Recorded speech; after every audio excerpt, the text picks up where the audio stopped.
Hello. Hey everyone. I apologize for the header. I can't seem to get it to go in the full screen. So, hey everyone. Hello. This is my first time here at PyCon. Very lovely to meet you all. Thank you so much for coming and listening to my talk. For the next 10 or so minutes, I promise to keep things light and breezy, a little nerdy, and hopefully you'll gain some insights through my sharing today. From Chaos to Harmony is the title of my short talk, in which I'll introduce and share with you a GenAI solution that I've built to handle my personal music library, Clutter. So skipping this. Okay, so let's start with a quick agenda, so you'll know what's coming up. First, I will introduce myself, and then the reason of me being here. I'll give some background to my project and what we set out to build and the project goals, so the requirements of this project.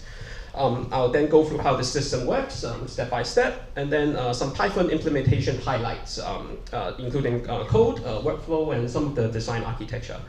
And then I'll wrap up by going through some of the what's next, so potential next steps that I wish to take this project to.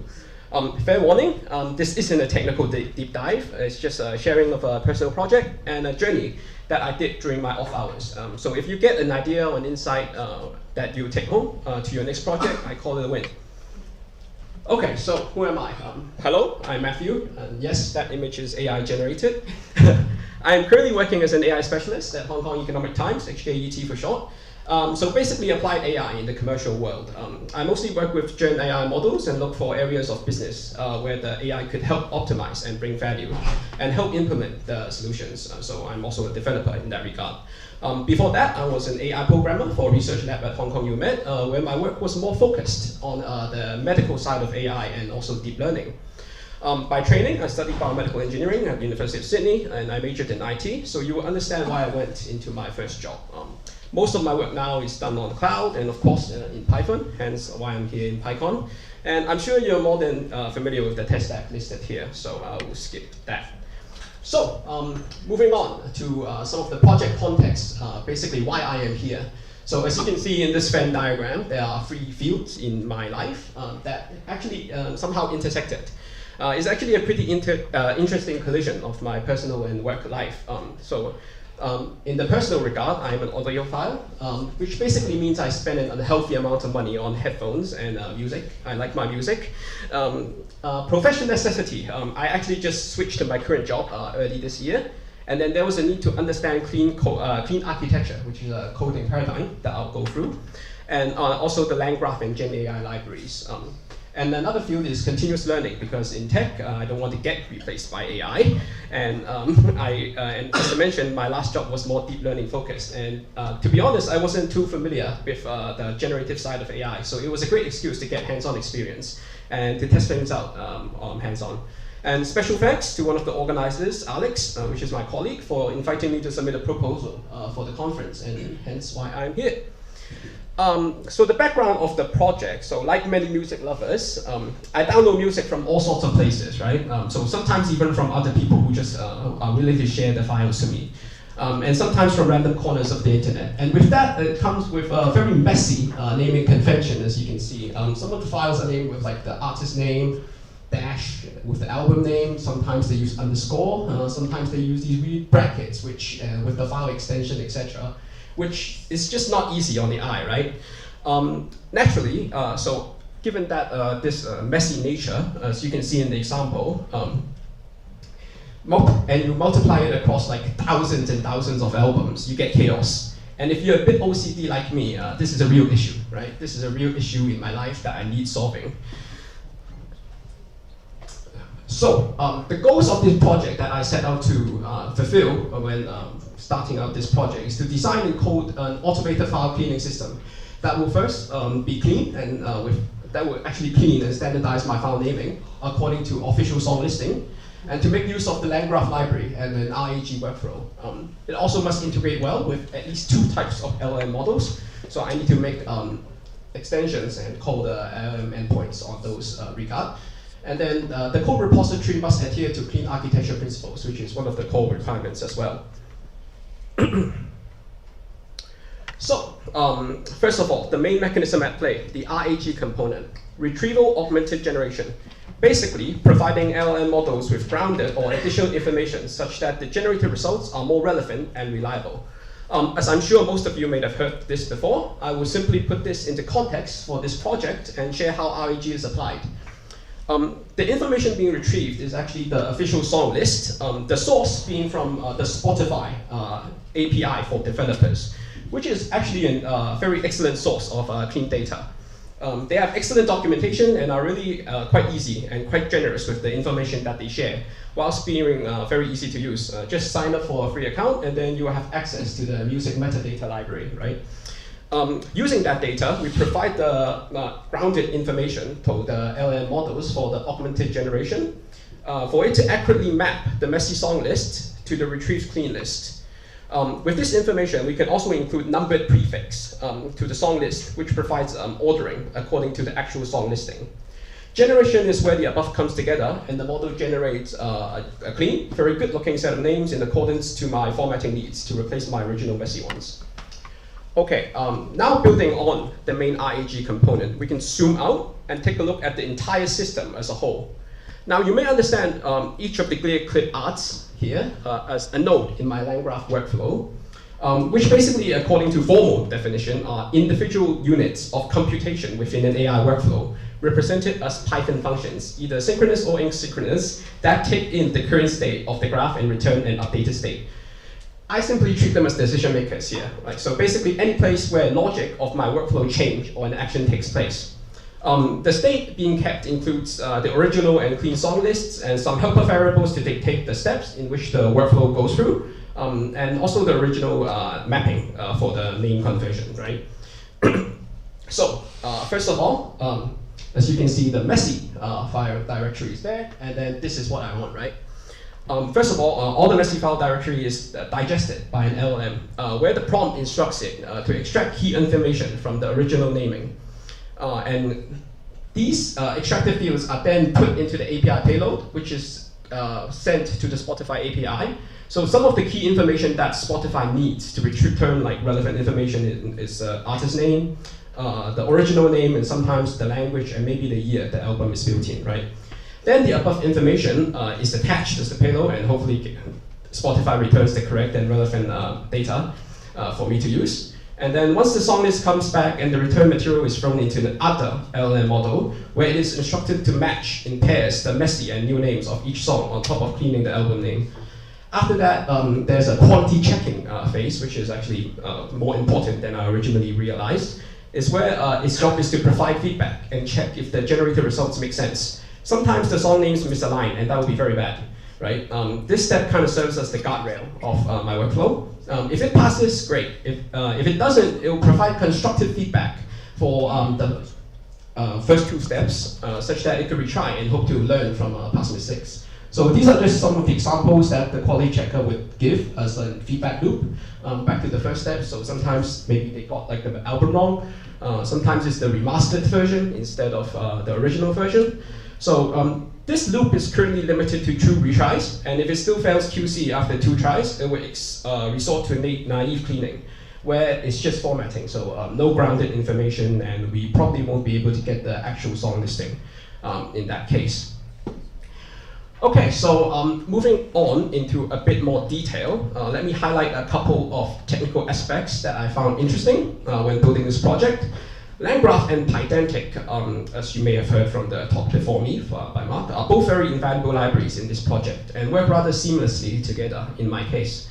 Right? So Pydantic provides strict data validation, ensuring that our objects like albums or track lists are well structured and error-free from the start, with proper type declaration and checking, right? So you get very, very clean code that everyone can understand. It checks your data type in case the LLM returns something that's weird or out of place. It will actually throw an error, which is good, so because we can handle that error. LangGraph orchestrates the workflow of our GenAI system. So it defines a clear process steps with defined inputs and outputs. And within the LangChain family, we have everything needed to actually interact with the LLM models and get structured or unstructured responses from them. So as mentioned, Pydantic models used at each node are basically the process. Basically, it helps guarantee that all data is validated as it moves through the pipeline, catching errors early and preventing unexpected bugs or even worse, silent errors. This integration results in cleaner data, more reliable pipelines, and easier maintenance and scaling. The Pydantic data models also work great in getting structured responses from models. So instead of requesting for JSON return, we can request using a Pydantic data model. So on top of the previous mentioned QA, so the quality assessment feedback, Pydantic errors are also caught and will trigger a workflow rerun. It is important to distinguish well in these workflows between transient and persistent errors. Transient ones are stuff like random token returns from LLM models. These are usually resolvable if you try again, right? So these are the ones that we want to retry. And there are some more persistent ones, such as, for example, expired tokens. Those things we can't retry, right? It won't suddenly magically work again. And then in those cases, we raise the error and we exit the code. In regard to LLM providers, I've used both the Perplexity API, since I'm a pro subscriber, and it comes with a $5 monthly quota, and OpenRouter, which is excellent for personal GenAI projects, right? So Perplexity, on one hand, it gives me API access to the Sonnet models, so their own proprietary models. That works. Integration is easy. It actually kind of follows the ChatGPT standards in terms of SDK integration. The docs are solid. Pricing is transparent, but this one is very expensive. You go through the $5 quota like in a few hours, but it does excel in terms of knowledge-heavy tasks, right? And OpenRouter is another a router for LLMs and other AI models. This one I would really recommend if you want to build your own hobbyist projects. It offers hundreds of models through one API, right? Including a tons of fast zero-cost options for experiments or even benchmarking. You get some of the latest model, including the Llama 4, a DeepSeek version 3, and the open sources of Yuen, Gemini, Claude, and more, right? So it makes development very, very cheap, and it also allows you to benchmark across some of the more popular models that are active right now, right? Moving on to another major goal of this project is to learn and appreciate the clean architecture paradigm and the principles behind it. So my main takeaway from this is that the overreaching goal of clean architecture is, to me, about organizing code for clarity, testability, and scalability, and the clear separation of business and actual implementation logic. So in the domain layer, we keep our business rules and the core data models isolated, like the previously shown album data class.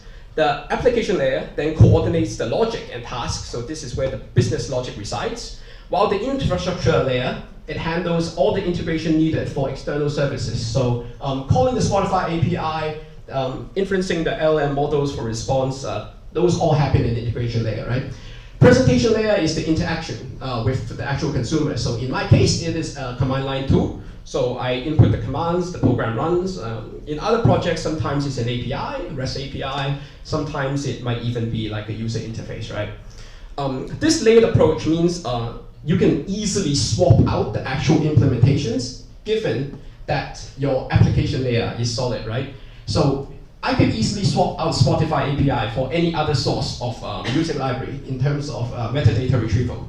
So because all the actual methods are defined in the application layer, such as perhaps get song list, for example, I can easily swap this out, right?